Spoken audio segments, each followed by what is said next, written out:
السلام علیکم ورحمۃ اللہ وبرکاتہ۔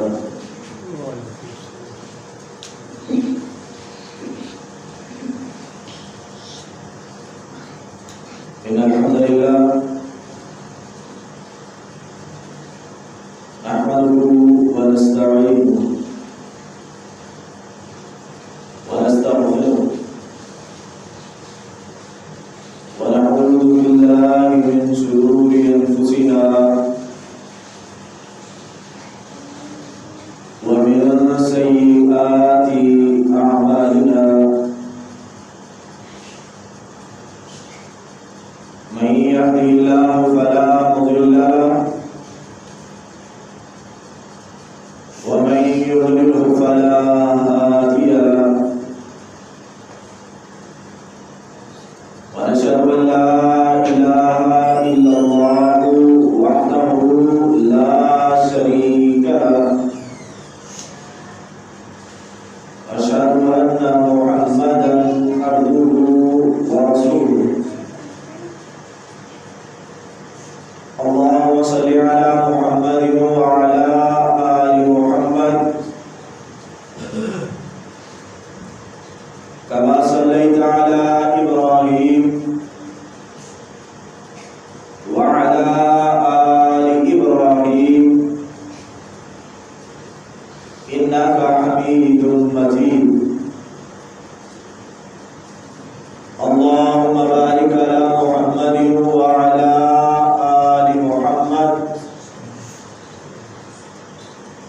كما باركت على إبراهيم وعلى آل إبراهيم إنك حميد مجيد۔ أعوذ بالله السميع العليم من الشيطان الرجيم، بسم الله الرحمن الرحيم۔ إن عدة الشهور عند الله 12 شهرا في كتاب الله يوم خلق السماوات والأرض منها 4 حرم۔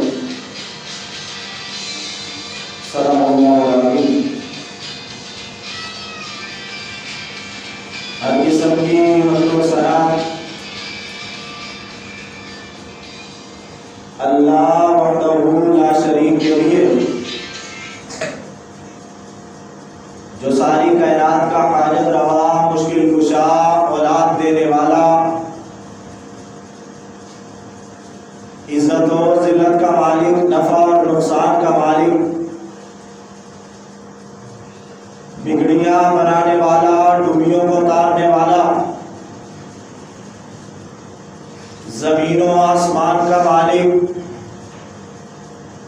ایک اللہ وحدہ لا شریک کے لیے درود و سلام کے لائق میرے اور آپ کے پیر و مرشد امام الانبیاء، امام اعظم، قائد اعظم، رہبر اعظم، آمینہ کے لال جناب محمد رسول اللہ صلی اللہ علیہ وآلہ وسلم پر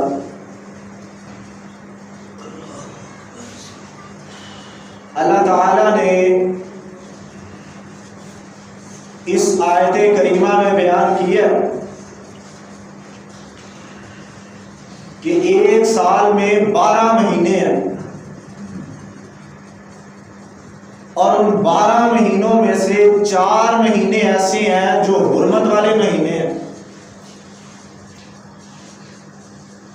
اور ان کی حرمت اسلام لانے کے بعد نہیں، اسلام سے پہلے جب سے یہ کائنات بنی ہے ان 4 مہینوں کی حرمت ہے۔ اللہ تعالیٰ فرماتے ہیں کہ ان 4 مہینوں میں سے کون کون سے ہیں؟ تو ان میں سے 3 جو ہے وہ پے در پے یعنی اکٹھے آتے ہیں، اور ایک بعد میں آتا ہے۔ تو وہ وہ 4 مہینوں میں سے پہلے جو 3 مہینے ہیں وہ ذی القعدہ، ذی الحج اور محرم ہے. یہ 3 مہینے حرمت والے ہیں اور چوتھا مہینہ رجب کا.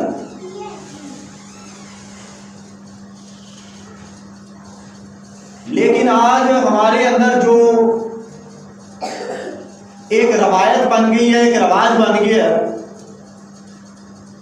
کہ ہم رجب کے مہینے کو کس بنا پہ سوچتے ہیں. کچھ لوگ یہ سوچتے ہیں کہ اس مہینے میں روزے رکھے جائیں، بڑی فضیلت ہے. کچھ یہ سوچتے ہیں اس مہینے میں عمرے کے لیے جایا جائے، بڑی فضیلت ہے. اور کچھ یہاں تک یہ سوچتے ہیں کہ اس مہینے میں کوڑوں کا ختم دیا جائے، اس کی فضیلت ہے. حالانکہ یہ سب کی سب بدعات ہیں، کوئی بھی اس میں سے ٹھیک نہیں. آج 20 یا 21 رجب ہے. 22 رجب یہ ایک ایسا دن ہے کہ جب اسلام کا ایک مظلوم ترین خلیفہ کہ جسے کوئی لوگ کس وجہ سے پہچانتے ہیں، کوئی کہتا ہے کہ وہ آدمی جو 22 رجب کو وفات پایا تھا وہ ابو سفیان کا بیٹا تھا رضی اللہ تعالی. کوئی ان کو ابو سفیان کا بیٹا ہونے کی وجہ سے پہچانتے ہیں، کوئی ام المومنین ام حبیبہ کا بھائی ہونے کی وجہ سے پہچانتا ہے، کوئی کہتا ہے یہ یزید کا والد ہے، اس بنا پہ انہیں پہچانتے ہیں. وہ ایسے مظلوم ترین خلیفہ گزرے ہیں کہ جن کا نام امیر معاویہ رضی اللہ تعالی عنہ، کاتب وحی بھی ہیں، امیر المومنین بھی ہیں. اور ہاں کچھ علماء نے ہمارے ذہنوں میں بٹھا دیا کہ خلفائے راشدین صرف 4 ہیں. خلفائے راشدین صرف 4 نہیں ہیں. اگر حضرت ابو بکر خلفائے راشدین میں ہے، حضرت عمر ہے، حضرت عثمان ہے، حضرت علی ہے، تو حضرت حسن بھی خلفائے راشدین میں ہے اور امیر معاویہ بھی خلفائے راشدین میں.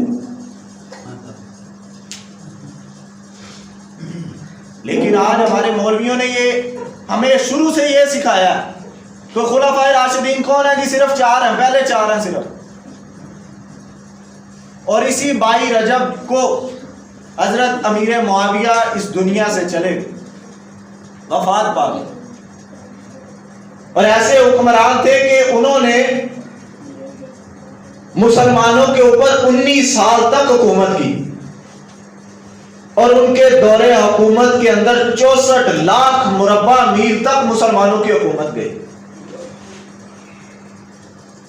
آپ صلی اللہ علیہ وسلم ایک دفعہ بیٹھے ہوئے تھے، اچانک اٹھے اور کہنے لگے میری امت کا ایک گروہ جو پانی کے اوپر جہاد کرے گا، پانی گزر کے دوسری طرف جائے گا، پہلا گروہ ایسا ہوگا وہ سب کے سب جنتی ہو.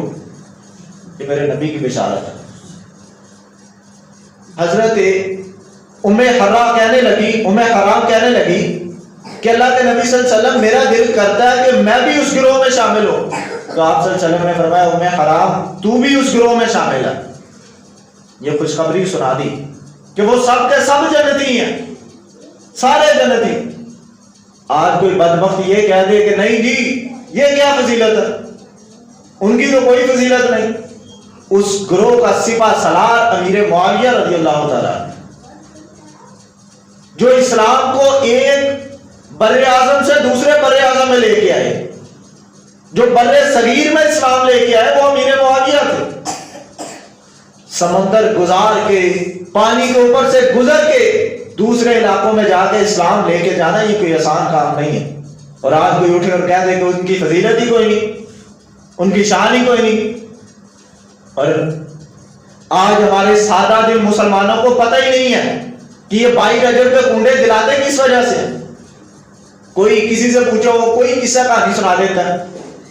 یہ آج سے چند سال پہلے انڈیا میں ایک آدمی جو لکڑہارا تھا، وہ لکڑی کا کام کیا کرتا تھا، اس کو بڑا غریب تھا. اس کی بیوی کو رات کو خواب کے اندر حضرت امام جعفر صادق رحمہ اللہ ملے اور کہنے لگے، یہ اس کا ایک کہانی ہے، کہنے لگا جی امام جعفر صادق میری خواب میں آئے اور انہوں نے آ کے مجھے کہا کہ تو کنڈوں کے اندر نا رات کو کھانا بنایا تھا، اور کھانا بھی کیا بنانا، حلوہ اور پوڑی، یہ بنانا رات کو بنانا ہے، اس کے اوپر صبح فجر کے وقت ختم دلانا، قرآن خوانی کروانی ہے، اور صبح پھر اس کا ناشتہ کرنا ہے، اور باہر کسی کو نہ پتا چلے، گھر میں ہی یہ سارا کام کرنا ہے. آج ہم میں سے اکثریت کو پتہ ہی نہیں کہ یہ ہمارے ہوتا ہے یا نہیں ہوتا.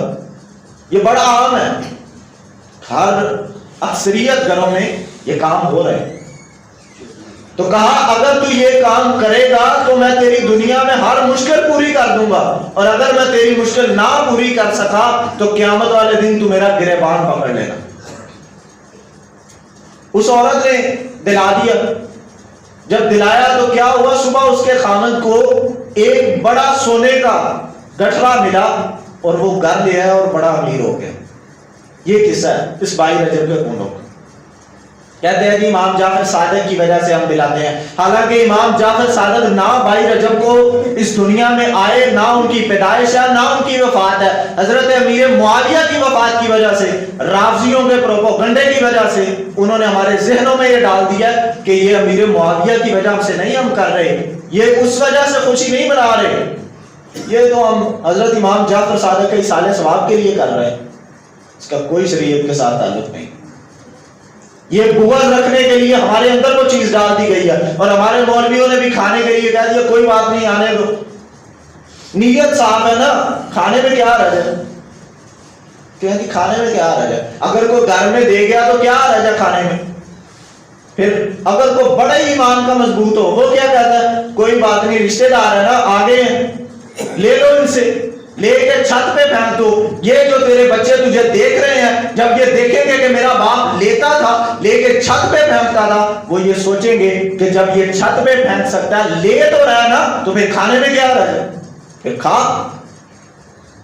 اپنے پیٹ کے اندر جہنم کی آگ بھر دو، تجھ سے سوال ہوگا کہ تو امیر معاویہ کی وفات پہ تیرا بیٹا مر جائے، اس میں تو خوشی نہ کرے، حلوہ پوڑی اس پہ نہ بنائے، ہر سال بنا اس کے اوپر حلوہ پوڑی اور بلا لوگوں کو تقسیم کر. تب کیا کہے گا مولوی صاحب بڑا ہی یاد آتا ہے. ختم تو دلاتے ہیں لیکن خاص یہی چیز پکا کے اپنے گھر والوں کو بھی کھلانی، اور عزیز و اقارب جو قریبی ہیں ان کو بھی دینے. پھر یہ ہم نے ختم دلایا. اس کام کا شریعت کے ساتھ کوئی تعلق نہیں. یہ صرف ایک بدعت ہے، اور ایسی بدعت نظر آنے والی نہیں ہوتی. یہ بدعت کب بھی نظر آتی ہے جب اپنے دل پہ چوٹ لگے، اور وہ چوٹ کب لگتی ہے، جب ایک باپ کی بیٹی کو طلاق ہوتی ہے اور وہ گھر میں آتی ہے، اور گھر میں آ جائے تو باپ ساری زندگی جس نے تانے دیے ہوتے ہیں ہمیں کہ یہ دیکھو یہ مولوی جا رہا ہے، اس کی شلوار ٹخنوں سے اوپر ہے، اسے پانی ہے نیچے، یہ پانی کی وجہ سے اس نے شلوار ٹخنوں سے اوپر رکھی ہے، ہمیں تانے دیے ہوتے ہیں کہ داڑیاں دیکھو ان کی اتنی اتنی بڑی داڑھی ہیں. ساری زندگی جب ہمیں تانے دیتے ہیں، ہمیں برا بھلا کہتے ہیں، لیکن جب اپنی بیٹی کو طلاق ہوتی ہے پھر کیا کرتے ہیں، پھر مولوی صاحب اپنے کے پاس جاتے ہیں، مولوی صاحب حل نکالو. وہ کہتا ہے حل تو کوئی نہیں، حلالہ ہے. جب وہ دوسری طرف لگا دیتا ہے پھر سوچتے ہیں یار یہ کیا ہو گیا.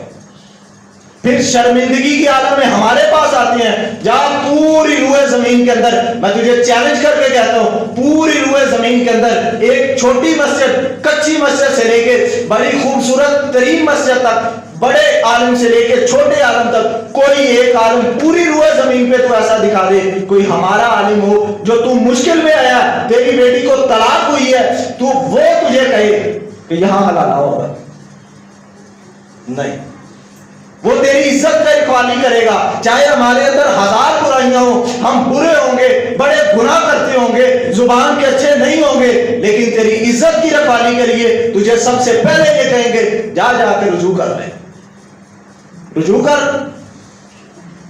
اگر وہ تیری عزت کے رکھوالے نہیں، تیرے ایمان کے رکھوالے کیسے ہو سکتے؟ ہر آدمی سوچ سکتا ہے، اللہ نے ہر کسی کو عقل دی ہے، لیکن تب تک نہیں سوچتا جب تک یہ دل میں چوٹ نہ لگے.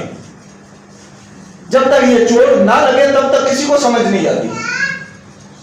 اور سبق پڑھ کر پڑھا دینا ہنر ہے عام لوگوں کا. سبق پڑھ کر پڑھا دینا ہنر ہے عام لوگوں کا. جو دل سے دل ملاتے ہیں وہی استاد ہوتے ہیں. جو تیرے دل کی بات سمجھ جائے, جسے پتا ہو یہ تکلیف میں ہے, جو تیری تکلیف کا فائدہ نہ اٹھائے, تجھ سے پیسوں کی ڈیمانڈ نہ کرے. تیری اگر ہر چیز ہمارے پاس میسر ہے, ہماری مسجدیں بھی خوبصورت ہیں, ہماری مسجدوں میں کمرے بھی ہیں, سب کچھ ہے, لیکن تیری عزت کی رکھوالی کرنے کے لیے سب سے پہلے کھڑے ہوں گے اور یہ کہیں گے کہ نہیں, یہ کام نہیں ہے, اسلام میں یہ کام نہیں ہے. میرے نبی نے کہا تھا حلالہ کرنے والے پہ, کروانے والے پہ, اس میں شامل ہونے والے پہ, سب پہ لعنت. یہ بدعت اور ایسی بدعات یہ بعد میں نظر آتی ہیں. پہلے یہ چھوٹی جو کھانے والی بدعات ہوتی ہے یہ نظر نہیں آتی. کیا کہتے ہیں مولوی جی کھان چکی ہے رہے کھان دیو سارے, پھر کیوں ہو گیا کھانا؟ پیٹ ہمیں بھی لگا, کھانا ہمیں بھی, ہمارا بھی دل کرتا ہم بھی کھائیں, لیکن کیا کہ ایک مجبوری ہے, نہیں کھا سکتے, اسلام نے اجازت ہی نہیں دی. اور پھر کہتے ہیں کہ کلمہ پڑھا ہے نا, انہیں بھی کلمہ پڑھے ہے, اور کلمہ پڑھنے سے اس کلمے کا کوئی فائدہ نہیں ہے, کوئی فائدہ نہیں ہے اس کلمے کا.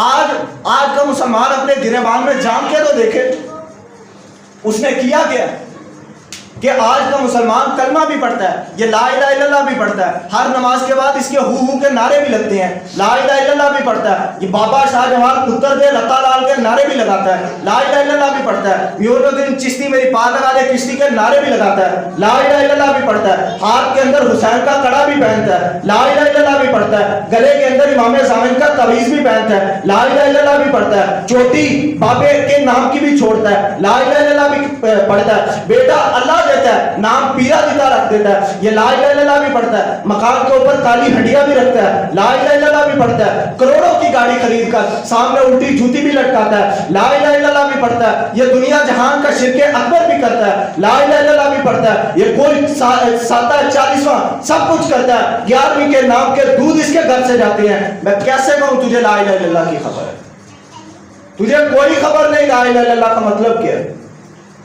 جب لا الہ الا اللہ پڑھا جائے گا, جب لا الہ الا اللہ کی تلوار چلے گی, بابے کا مزار بند ہوگا, لا الہ الا اللہ کی تلوار چلے گی, تیرے گھر سے ختم دلانا بند ہوگا, لا الہ الا اللہ کی تلوار چلے گی, مکان کے اوپر سے کالی ہڈیاں ٹوٹ کے نیچے گرے گی, لا الہ الا اللہ کی تلوار چلے گی, قبریں زمین کے برابر ہو جائیں گی, لا الہ الا اللہ کی تلوار چلے گی, تو غیر اللہ کے نام کی کوئی چیز نہیں کھائے گا. اور جب لا الہ الا اللہ کی تلوار چلے گی پتہ چلے گا تو ایمان والا ہے کہ نہیں. کیا تیرا ایمان مکمل ہے؟ ایک طوطے کو میاں مٹی کو لا الہ الا اللہ پڑھا دے, اسے کیا پتہ ہے لا الہ الا اللہ کا مطلب کیا ہے؟ اسے یاسین سورت یاد کراؤ, اسے قل هو اللہ یاد کراؤ, اسے پورے کا پورا قرآن یاد کرا دو, اسے بھی کوئی پتہ نہیں, تجھے بھی کوئی پتہ نہیں کہ لا الہ الا اللہ کا مطلب کیا ہے. پھر نبی نے فرمایا کل بدعت ضلالہ و کل ضلالۃ فی النار, جتنی کی جتنی بدعتیں ہیں سب کی سب گمراہی. جہاں میرے نبی کی 63 سالہ زندگی میں جا کے دیکھ, 40 سالہ نبوت کی زندگی میں جا کے دیکھ, میرے نبی نے پوری زندگی میں ایک دفعہ بھی یہ کہا ہو چچا حمزہ بھی اس دنیا سے گئے, ابو طالب بھی اس دنیا سے گئے, مالی خدیجہ بھی اس دنیا میں سے گئی, کبھی کہا ہو آؤ یارو ذرا آج ان کا ختم ہی دلاتے. پیٹ ان کو نہیں لگا, سب کو لگا تھا, لیکن آج سے 1400 سال بعد ایک مولوی جو کچی مسجد میں بیٹھا ہے اسے پتا چل گیا جی سارے ثواب ایسے پہنچتا ہے, اللہ کے نبی کو تو پتہ ہی نہیں تھا. دین تو مولوی کا, نبی کا کون سا دین ہے؟ میرے نبی 1400 سال پہلے جو کہہ گئے جس بات پہ مہر محمدی ہے صرف وہی بات تسلیم ہوگی, دوسری بات تسلیم ہو ہی نہیں سکتی, وہ چاہے کسی کی بھی ہو, کسی امام کی ہے, کسی ولی کی ہے, کسی کی بھی ہے, کسی کی بات تسلیم نہیں جب تک اس کی بات کے اوپر نبی صلی اللہ علیہ وسلم کی مہر ہے. ہر شخص کا یہ ایمان ہونا چاہیے. کسی کے پیچھے آنکھیں بند کر کے نہ لگ جاؤ, یہ نہ ہو کہ کل کو اگر وہ جہنم میں چلا جائے تمہیں بھی ساتھ لے گئے. ہر آدمی کو اس کے علم کے مطابق سوال ہوگا کہ تجھے یہ پتا تھا تو یہ کام کیوں غلط کر رہا ہے.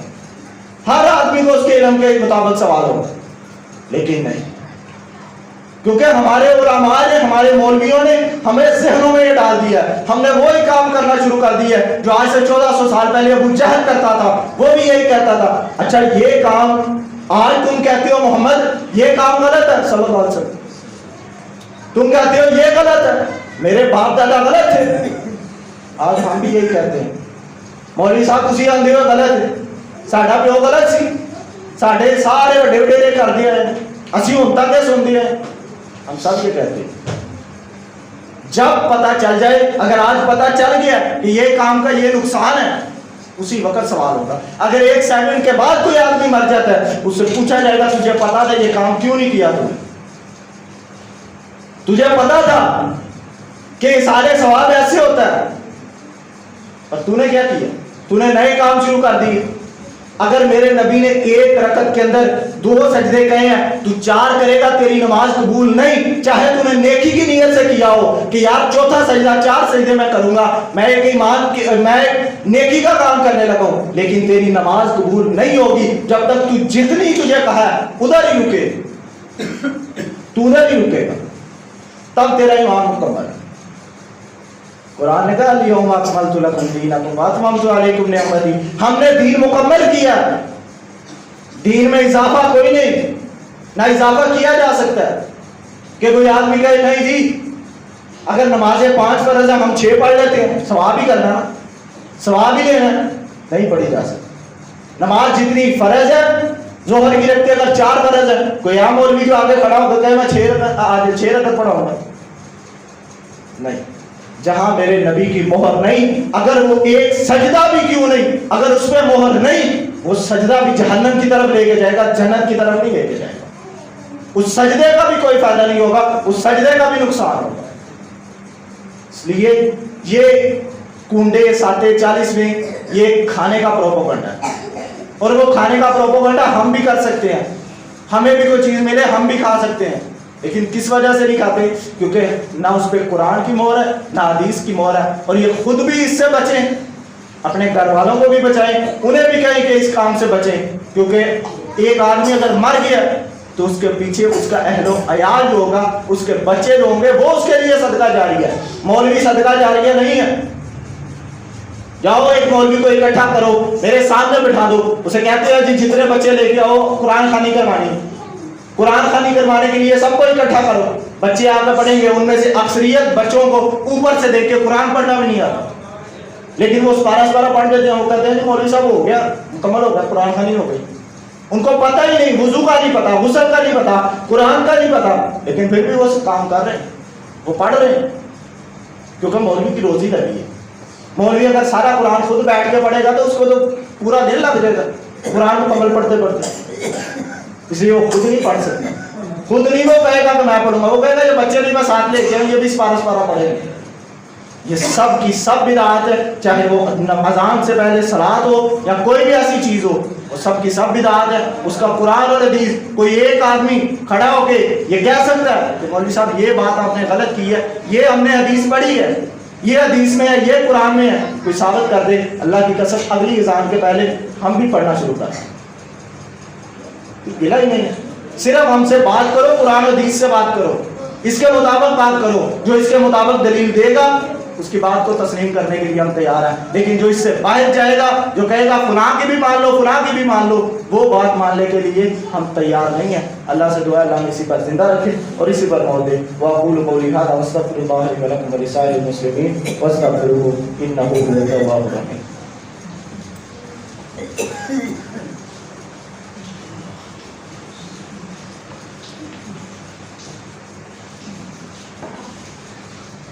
إن الحمد لله نحمده ونستعينه ونستغفره ونعوذ بالله من شرور أنفسنا ومن سيئات أعمالنا من يهده الله فلا مضل له ومن يضلل فلا هادي له ونشهد أن لا إله إلا الله وحده لا شريك له ونشهد أن محمدا عبده ورسوله اللهم صل على محمد وعلى آل محمد كما صليت على إبراهيم وعلى آل إبراهيم إنك حميد مجيد اللهم بارك على محمد وعلى آل محمد كما باركت على إبراهيم وعلى آل إبراهيم إنك حميد مجيد ربنا ظلمنا أنفسنا وإن لم تغفر لنا وترحمنا لنكونن من الخاسرين اشف مرضنا ومرضى المسلمين لا إله إلا أنت سبحانك إني كنت من الظالمين سبحان ربك رب العزة عما يصفون وسلام على المرسلين والحمد